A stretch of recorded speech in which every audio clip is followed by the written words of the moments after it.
안녕하세요. AB 성형외과 김주현 원장입니다. 오늘은 코 성형 시 알아두면 좋은 용어들에 대해서 설명해 드리겠습니다.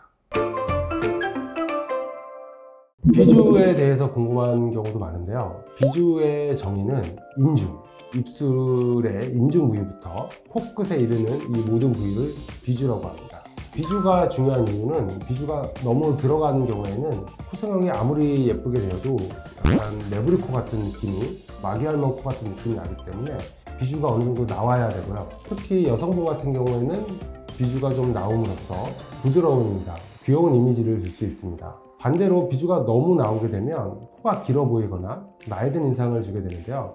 그거를 이제 비첨 하수라고 하는데요. 너무 나온 비주는 약간 실로 묶거나 연고를 댐으로써 비주를 넣어주는 수술을 하게 됩니다. 따라서 비주의 모양이 코 성형의 또 하나 중요한 요소다.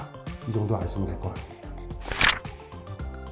비공이라고 하면 결국 콧구멍을 뜻하게 됩니다. 이 콧구멍의 모양은 사람마다 너무 다양하기 때문에 일반적으로는 두 개가 대칭이어야 하고, 그 다음에 아래쪽이 좀 넓고 위쪽이 좀 좁아지는 이런 삼각형의 형태를 띠게 되는데요. 이상적인 모양이긴 하지만 사람에 따라서 다양한 모양이 존재하게 됩니다.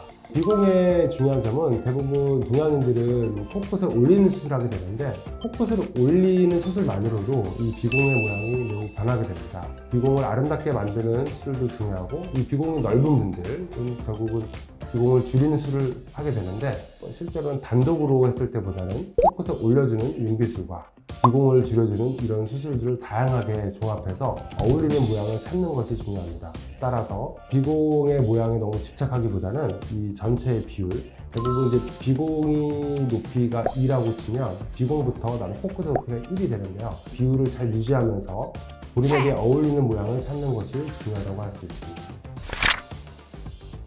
비순각이라고 하면 비, 결국 코, 그 다음에 수는 입술을 말하는데요. 코와 입술이 이루는 각도를 얘기하게 됩니다. 보통 일반적으로 남자는 이 비순각의 각도가 90에서 95도, 여성은 95도에서 105도까지 보고 있는데요. 이 각도를 참고해서 본인에게 얼굴에 어울리는 각도를 만들어주는 것이 중요합니다. 코의 길이나 입의 돌출을 고려하지 않고 비순각에 일반적으로 알려진 이 각도만을 고집하는 분들이 있는데요. 이 각도를 참고할 뿐이지 이 비순각에 너무 연연하실 필요는 없습니다. 코 성형에 관련된 또 다른 용어에 대한 설명은 2편에서 설명드리겠습니다. 감사합니다.